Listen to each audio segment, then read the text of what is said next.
Gidugok ang mga opisina sa Commission on Elections kon COMELEC sa Davao Region sa pag-arangkada sa voter registration kagahapong adlaw, Pebrero 12, 2024 para sa 2024 National Local Elections. Nagpahimangno si Attorney Gay Inyo Mirables, COMELEC 11 Assistant Regional Director sa publiko nga dili usika ng oras ug panahon aron makaparehistro. Kutob sa Setyembre 30, 2024, pwedeng makaparehistro ug tungod 7 ka bulan pa ang gigahin para niini, mas maayong dili nahulaton pa nga makigsuksok sa katapusang adlaw sa registration.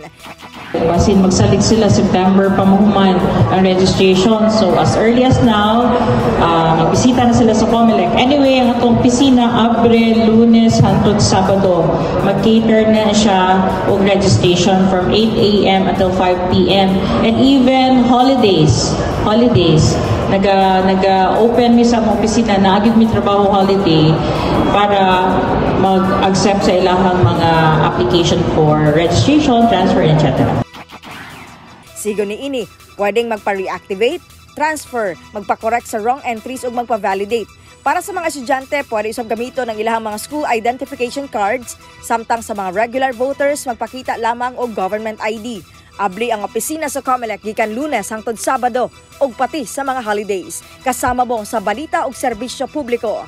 Radyoman Aimee Genita, Tatak RMN. RMN News, Diretso Balitang Metro Davao.